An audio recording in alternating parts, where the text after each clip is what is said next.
कृष्णाय वासुदेवाय हरये परमात्मने प्रणतः क्लेशनाशाय गोविन्दाय नमो नमः। श्रीमद्भागवत महापुराणं प्रथमः स्कन्धः चतुर्थोऽध्यायः। व्यास उवाच इति ब्रुवाणं संस्तूय मुनीनां दीर्घसत्रिणां वृद्धः कुलपतिः सूतं बह्वृचः सौनको ब्रवीत्। सौनक उवाच सूत महाभाग वदनो वदतां वर कथां भागवतीं पुण्यां यदाह भगवाञ्चकः। कस्मिन् युगे प्रवृत्तेयं स्थाने वा केन हेतुना कुतः सञ्चोदितः कृष्णः कृतवान् संहितां मुनिः। तस्य पुत्रो महायोगी समदृङ् निर्विकल्पकः एकान्तमतिरुन्निद्रो गूढो मूढ इवेयते। दृष्ट्वा नुयान्त्रमृषिमात्ममजप्यनग्नं दिव्योरिया परिदधुर्नसुतस्य चित्रम्। तद्वीक्ष्य पृच्छति मुनो जगदुस्तवास्ति स्त्रीपुंभिदानतु सुतस्य विविक्तदृष्टेः। कथामालाक्षितः पौरैः सम्प्राप्तः कुरुजाङ्गलान् उन्मत्तः मूकजडवद् विचरन् गजसाह्वये। कथं वा पाण्डवेयस्य राजर्षिर्मुनिना सह संवादः समभूतात यत्रैषा सात्वती श्रुतिः। सगोदोहनमात्रं हि गृहेषु गृहमेधिनाम् अवीक्षते महाभागस्तीर्थे कुर्वांस्तथाश्रमम्। अभिमन्युसुतं सूत प्राहुर्भागवतोत्तमम् तस्य जन्म महाश्चर्यं कर्माणि च गृणीहिनः। स सम्राट् कस्य वा हेतोः पाण्डूनां मानवर्धनः प्रायोपविष्टो गङ्गाया मनादृत्याधिराट् श्रियम्। नमन्ति यत्पादनिकेतमात्मनः शिवाय हानीयधनानि शत्रवः। कथं स वीरः श्रियमङ्गद्युस्त्यजां युवैषतोत्स्रष्टुमहो सहासुभिः। शिवाय लोकस्य भवाय भूतये य उत्तमश्लोकपरायणा जनाः जीवन्ति नात्मर्थमसौ पराश्रयं मुमोच निर्विद्य कुतः कलेवरम्। तत्सर्वं न समाचक्ष्व पृष्टो यदिह कञ्चन मन्ये त्वं विषये वाचां स्नातमन्यत्र छान्दसात्। सूत उवाच द्वापरे समनुप्राप्ते तृतीये युगपर्यये जातः पराशरादियोगी वासव्यां कलया हरेः। स कदाचिन् सरस्वत्या उपस्पृश्य जलं शुचि विविक्तदेश आसीन उदिते रविमण्डले। परावरज्ञः स ऋषिः कालेनाव्यक्तरंहसा युगधर्मव्यतिकरं प्राप्तं भुवि युगेत्युगे। भौतिकानां च भावानां शक्तिह्रासं च तत्कृतम् अश्रद्धधानान् निसत्त्वान् दुर्मेधान् रसितायुषः। दुर्भागांश्च जनान् वीक्ष्य मुनिर्दिव्येन चक्षुषा सर्ववर्णाश्रमाणां यद् दद्धौ हितममोघदृक्। चातुर्होत्रं कर्म शुद्धं प्रजानां वीक्ष्य वैदिकं व्यददाद्यज्ञसन्तस्त्यै वेदमेकं चतुर्विधं। ऋग्यजुःसामथार्वाख्या वेदाश्चत्वार उद्धृताः इतिहासपुराणां च पञ्चमो वेद उच्यते। तत्र ऋग्वेदधरः पैलः सामगो जैमिनिः कविः वैशम्पायन एवैको निष्णातो यजुषामुता। अथर्वाङ्गिरसमासीत् सुमन्तुर्दारुणो मुनिः इतिहासपुराणानां पिता मेरो महर्षणः। त एतऋषयो वेदं स्वं स्वं व्यस्यन्नेकधा शिष्यै प्रशिष्यै तच्छिष्यैर्वेदास्ते शाखिनो भवन्। त एव वेदा दुर्मेधैर्धार्यन्ते पुरुषैर्यथा एवं चकार भगवान् व्यासः कृपणवत्सलः स्त्रीशूद्रद्विजबन्धूनां त्रयीणा श्रुतिगोचरा कर्म श्रेयसि मूढानां श्रेय एवं भवेदिह इति भारतमाख्यानं कृपया मुनिना कृतम् एवं प्रवृतस्य सदा भूतानां श्रेयसि द्विजाः सर्वात्मकेनापि यदा न तुष्यद्हृदयं ततः नाति प्रसीदद्हृदयः सरस्वत्यास्तटे शुचौ वितर्कयन् विवक्तस्थ इदं प्रोवाच धर्मवित् धृतव्रतेन हि मया छन्दांसि गुरवोऽग्नयः मानिता निर्व्यलीकेन गृहीतं च अनुशासनं भारतव्यपदेशेन यम्नायार्थश्च दर्शितः दृश्यते यत्र धर्मादि स्त्रीशूद्रादि विरप्लुता तथापि बत मे दह्यो यात्मा चैवात्मना विभुः असम्पन्न इव भाति ब्रह्मवर्चस्य सत्तमः किं वा भागवता धर्मा न प्रायेण निरूपिताः प्रिया परमहंसानां त एव यच्युतः प्रियाः तस्यैवं खिलमात्मानं मन्यमानस्य खिद्यतः कृष्णस्य नारदोऽभ्यागात् ताश्रमं प्रागुदाहृतं तमविज्ञाय सहसा प्रत्युत्थायागतं मुनिः पूजयामास विधिवन् नारदं सुरपूजितं श्रीमद्भागवते महापुराणे परमहंस्यां संहितायां प्रथमस्कन्धे नैमिषोपाख्याने चतुर्थोऽध्यायः। हरि ओम तत्सत्। हरि ओम, जय श्री राधे, जय श्री कृष्ण। आप सभी का स्वागत है। आज पुनः हम श्रीमद् भागवत महापुराण के प्रथम स्कंद के चतुर्थ अध्याय के विषय में चर्चा करेंगे। यहाँ पर वेदव्यास जी के आश्रम में नारद जी का आगमन होता है और किस प्रकार सुखदेव जी का जन्म, वो सब वृत्तांत इस अध्याय में बताया गया है। और कल ही हमने श्रवण किया था, सूत जी सभी प्रश्नों का उत्तर दे चुके हैं, परंतु अब वह श्रीमद् भागवत महापुराण श्रवण करा रहे हैं सौनकादि ऋषिगण को।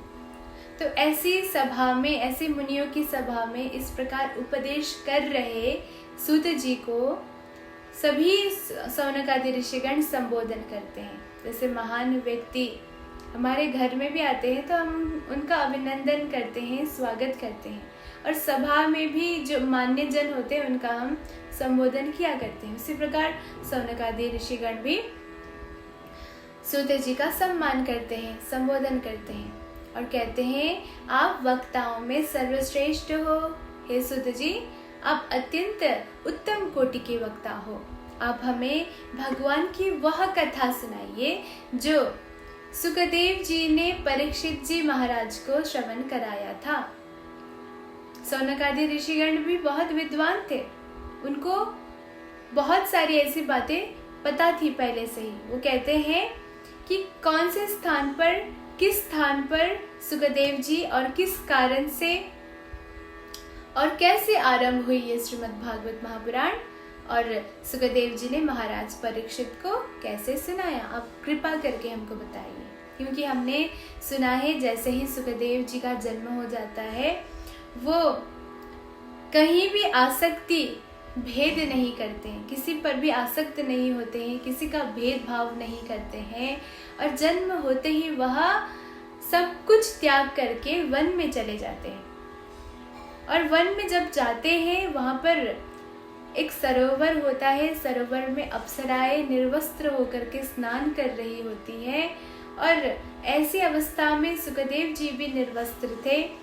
वो देख करके सुखदेव जी को वह लज्जित महसूस नहीं करती है, अपितु तो उनको प्रणाम करती है। परंतु वस्त्र धारण किए हुए वेदव्यास जी महाराज को देख करके अत्यंत व्याकुल होकर के पुत्र के पीछे पीछे जा रहे हैं। हे पुत्र, मत जाओ, हमको छोड़ करके मत जाओ। ऐसे अवस्था में वो वस्त्र धारण किए हुए थे, परंतु अप्सराओं को लज्जा महसूस होती है, वो वस्त्र धारण करने लग जाती है। तो ऐसा क्यों हुआ, ये जानने के लिए वेद व्यास जी अत्यंत आश्चर्य में पड़ गए। तो वह अप्सराओं को पूछते हैं, अप्सराएं कहते हैं, तद्वीक्ष्य पृच्छति मुनौ जगदोस्तवास्ति स्त्री पुंभिदानत सुतस्य विविक्त दृष्टे। आपकी दृष्टि में शायद स्त्री और पुरुष भिन्न भिन्न होंगे, परंतु आपके पुत्र के दृष्टि में वो भिन्न नहीं है। सभी को समानता रूप समान पूर्वक वह देखते हैं और सदा सभी भोग्य आदि वस्तुओं पर वह निर्लिप्त नहीं रहते हैं। अत्यंत पवित्र मन वाले आपके पुत्र हैं। ऐसा सुनने पर वेदव्यास जी मौन हो जाते हैं, चुप रह जाते हैं और फिर से व्याकुल होते हुए अपने पुत्र को पुकारने लगते हैं और अत्यंत ग्लानि महसूस करके वह अपने आश्रम लौट जाते हैं। ऐसी अवस्था में सुखदेव जी जाकर के जंगल में तपस्या करने लगते हैं और ऐसी अवस्था में वह जब हस्तिनापुर के ग्राम में इतस्ततः भ्रमण कर रहे होते हैं अत्यंत अवधूत वेश में, तो उन्मुक्त अवधूत भेष में वह विचरण कर रहे होते हैं। तो इधर उधर जाते हुए देख करके वहाँ के ग्रामवासी उनको क्या सोचते थे और उनको कैसे पहचानते थे। और घूमते घूमते जब किसी भी गृहस्थी के आश्रम में यदि पहुंच भी जाते वह, तो गोदोहन के काल तक ही वहां पर ठहरते। परंतु यहाँ पर परीक्षित जी महाराज को जब उन्होंने कथा श्रवण कराया, वो तो 7 दिन तक कथा श्रवण कराई थी, तो इतने दिन तक वो कैसे ठहरे? कृपया ये भी बताने की कृपा करिए। हमने सुना है सुखदेव जैसा वक्ता कोई हो ही नहीं सकता और परीक्षित जी जैसे श्रोता भी कोई हो ही नहीं सकता। कृपा करके हम जैसे अनभिज्ञ को आप कृपा करके ये सब वृत्तांत बताने की कृपा कीजिए। सुत जी कहते हैं, द्वापर युग में पराशर जी से उत्पन्न हुए थे वेद व्यास जी। द्वापर युग में तो सरस्वती की नदी के तट पर जब वेद व्यास जी ऐसे तपस्या कर रहे थे, जप तप कर रहे थे, आचमन कर रहे थे, उस समय वेद व्यास जी को तो भूत भविष्य वर्तमान के विषय में सब कुछ ज्ञात है। भविष्य में क्या होने वाला है सब कुछ ज्ञात था। तो वह सोचते हैं, अरे अब तो कलयुग आने वाला है, कलयुग में तो सभी लोग अल्प ज्ञानी होंगे, उनके आयु भी अल्प होंगे, मंद बुद्धि होगा, सभी लोग अश्रद्धालु होंगे, भगवान में भक्ति नहीं होगी, केवल दिखावटी करेंगे, ढोंग करेंगे और नास्तिक ज्यादा पैदा होंगे। ऐसी स्थिति में इस जन कल्याण के लिए, लोक कल्याण के लिए ऐसे में क्या करूं? इस प्रकार की सोच में वह वहां पर आचमन कर रहे होते हैं। तो वह सोचते हैं जो एक ही वेद था उसको 4 भाग में विभाजन कर देते हैं। वेद व्यास जी 4 भाग में ऋग्वेद, यजुर्वेद, सामवेद और अथर्ववेद इस प्रकार 4 भाग में विभाजन कर देते हैं और अपने 4 शिष्य को वह ज्ञान प्रदान करते हैं। पैल, वैशंपायन, जयमिनी और सुमंतु नामक शिष्य को यह चतुर्थ वेद का ज्ञान प्रदान करते हैं। इतने में ही सूत जी कहते हैं, मेरे पिताजी, सूत जी के पिताजी रोमहर्षण, मेरे पिताजी को भी महर्षि वेदव्यास जी ने कृपा करके पुराण और इतिहास पढ़ाया था और सभी स्त्री शूद्र के कल्याण के लिए महाभारत की भी रचना की थी। इतिहास, पुराण, महाभारत ये सभी सामान्य लोक कल्याण के लिए यह उन्होंने रचना की थी। तो ऐसी अवस्था में जब वह खुश नहीं होते हैं, फिर से खिन्न हो जाते हैं, तो ऐसी अवस्था में कल ही मैंने श्रवण कराया था किस प्रकार नारद महर्षि का आगमन होता है, किस प्रकार नारद महर्षि आकर के उपदेश करते हैं कि आपने किया ज्ञानवर्धक ग्रंथों का तो रचना किया, परंतु आपने भक्ति प्रदान करने वाला, भक्तों को भक्ति प्रदान करने वाला, भगवान की लीला से सुसज्जित ऐसा ग्रंथ नहीं बनाया। इस प्रकार उन्होंने श्रीमद् भागवत महापुराण नामक ग्रंथ का भी रचना कर दिया। ऐसी अवस्था में अब यहाँ पर वेद व्यास जी की पत्नी के साथ वह रहा करते थे। पत्नी का नाम है पिंगला, और परंतु सब कुछ उनके पास था पर पुत्र नहीं था। अत्यंत व्याकुल थे, अत्यंत रुदन करते थे, अत्यंत खिन्न मन में बैठे हुए थे, रह रहे थे। ऐसी अवस्था में एक बार क्या हुआ, शिव जी को पार्वती माता कहती हैं, आप मुझे अमर कथा श्रवण कराइए। ऐसी कथा जो ना कभी किसी ने सुना था, ना कभी कोई सुनेगा, ऐसा गोपनीय कथा आप मुझे श्रवण कराइए। इस प्रकार से उन्होंने जब प्रार्थना किया तो शिव जी कहते हैं, जाइए आप जाकर के इतस्ततः देखिए, कोई है तो नहीं, ये कथा कोई और श्रवण नहीं कर सकता है। तो पार्वती माता ने देखा कि एक अंडे आकार में एक वहां पर कोई सुक का अंडा वहां पर वह देखती है, परंतु ये होगा तो क्या होगा, और कोई दिक्कत तो होगी नहीं, ये केवल एक अंडा ही तो है।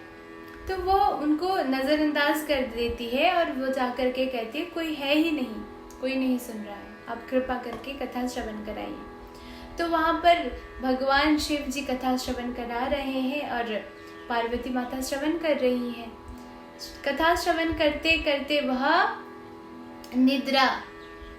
निरसित करने लग जाती है। कथा श्रवण करते करते पार्वती माता को नींद आने लग जाती है। पार्वती माता वहां पर सो जाती है, परंतु हुंकार कौन कर रहा था, वही सुक का जो अंडा था, वहां से सुक प्रकट हो गया था कथा श्रवण करने के बाद, क्योंकि वह अमर कथा था। वो अमर कथा को सुन करके सुक, तो पता ही है आप सभी को, वह मनुष्यों की तरह ही वह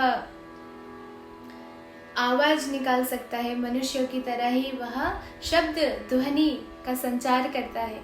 तो जिस प्रकार पार्वती माता ध्वनि हुंकार जैसे हुंकार लगा रही थी, उसी प्रकार यहाँ सुखदेव जी सुक भी यहाँ पर हुंकार लगाते हैं। जैसे ही 12 स्कंद समाप्त हो जाता है, वहां पर उनकी नींद अचानक खुल जाती है और कहती हैं, अरे आपने उद्धव जी के विषय में कुछ बातें कहा था, आप कृपा करके वो बताइए। मैं तो क्षमा कीजिएगा, मैं शयन कर रही थी, मुझे नींद आ गई थी। ऐसे सुनने पर बहुत क्रोधित होकर के शिव जी इतस्ततः देखते हैं, वहां पर एक सुक वह कथा श्रवण कर रहे हैं, देखते हैं शिव जी। सुखदेव जी को देख करके उनको त्रिशूल लेकर के शिव जी इस प्रकार से दौड़ाते हैं, सुख आगे और शिव जी पीछे। इस प्रकार से जाते जाते जाते वेद व्यास जी की पत्नी पिंगला जम्हाई ले रही होती है। उस समय शयन जब किसी को आता है, नींद जब आती है तो जम्हाई लेते हैं ना, तो ऐसे उनका जब मुंह खुला हुआ था, उसी समय सुखदेव जाकर के उनके उदर में, उनके पेट में जाकर के वास करने लग जाते हैं। और बहुत दिन तक शिव जी ने वहां पर प्रार्थना किया, प्रतीक्षा किया, कब उसका जन्म होगा, कब निकलेगा, परंतु 12 वर्ष तक सुखदेव कभी माता के गर्भ से बाहर नहीं आया। तो माता को अत्यंत कष्ट हुआ देख करके एक दिन वेदव्यास जी कहते हैं, अरे पुत्र, आप बाहर आने की कृपा कीजिए, देखिए माता को इतना कष्ट हो रहा है, आप कृपा करके बाहर आइए। तो वहां पर एक शब्द सुनते हैं वेदव्यास जी, मुझे ये माया और मोह ग्रसित कर लेंगे, मैं बाहर नहीं आऊंगा। इस प्रकार से निवेदन करने पर तो आप बताने की कृपा करिए, आप बाहर निकलोगे तो किस प्रकार से निकलोगे, क्या कारण, क्या करना पड़ेगा हमको। तो वहां पर सुखदेव जी कहते हैं, भगवान श्री कृष्ण को बुला करके आप उनको मुझे आशीर्वाद देने के लिए कहिए कि मुझे कोई भी माया और मोह स्पर्श ही ना कर पाए, तभी मैं यहाँ से बाहर निकलूंगा। तो ऐसे ही किया वेदव्यास जी ने, महाराज हमारे भगवान श्री कृष्ण को बुलाया, आह्वान किया, भगवान आए और उनको आशीर्वाद दिए। जैसे ही सुखदेव जी का जन्म हो जाता है, वह प्रणाम करके तपस्या करने के लिए चले जाते हैं। पहले ही कहा कि व्याकुल होकर के यहाँ पर वेदव्यास जी उनको पुकारते हैं पर नहीं आते हैं। बहुत दिन तक नहीं आने के बाद वह अपने शिष्यों को अत्यंत मधुराति मधुर श्लोकों से पढ़ाते हैं, श्लोक पढ़ाते हैं अपने शिष्यों को, और शिष्य को वहाँ पर जहाँ पर सुखदेव जी तपस्या कर रहे होते हैं वहीं पर भेज देते हैं। सुखदेव जी वहाँ तपस्या कर रहे होते, एकदम से वहाँ पर लकड़ी इकट्ठा करने के लिए सभी शिष्य गए हुए थे। वह अहो वकीयं स्तनकालकूटं जिघं शयापाय यदाप्यसाध्वी लेवे गतिं धातृचितां ततोऽन्यं कं वा दयालुं शरणं व्रजेम। पूतना जैसी असाध्वी को भी जिन्होंने माता की गति प्रदान की, ऐसे भगवान श्री कृष्ण के शरण में नहीं जाए तो और किसके शरण में जाए। ऐसे बहुत आकर्षित करने वाला श्लोक जैसे शिष्य सभी गान कर रहे होते, वहां पर सुखदेव जी भी वह ध्वनि सुन के अपने पिताजी के समक्ष आकर के पिताजी से कहते हैं, आप मुझे ये सभी ग्रंथ पढ़ाने की कृपा कीजिए। अपने पुत्र को घर में लौटते हुए देख करके वेदव्यास जी को अत्यंत हर्ष महसूस होता है, अत्यंत प्रसन्न हो जाते हैं महर्षि वेदव्यास जी और उनको पढ़ाने लग जाते हैं। संपूर्ण पुराणों का संपूर्ण ज्ञान प्राप्त करने के पश्चात सुखदेव जी वहाँ पर छाया सुख का निर्माण करते हैं और वह पुनः तप करने चले जाते हैं। इस प्रकार सुखदेव जी के जन्म वृत्तांत के विषय में सुत जी ने सौनकादि ऋषिगण को कहा, अब आने की कृपा करिए, परीक्षित जी महाराज का जन्म कैसे हुआ।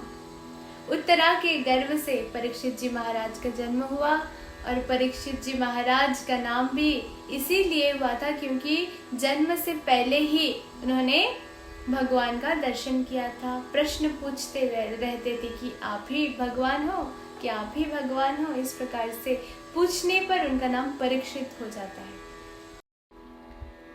परीक्षित जी महाराज जब शिकार करने के लिए वन में जाते हैं, वहां पर एक ऋषि तपस्या करते हुए वह देखते हैं।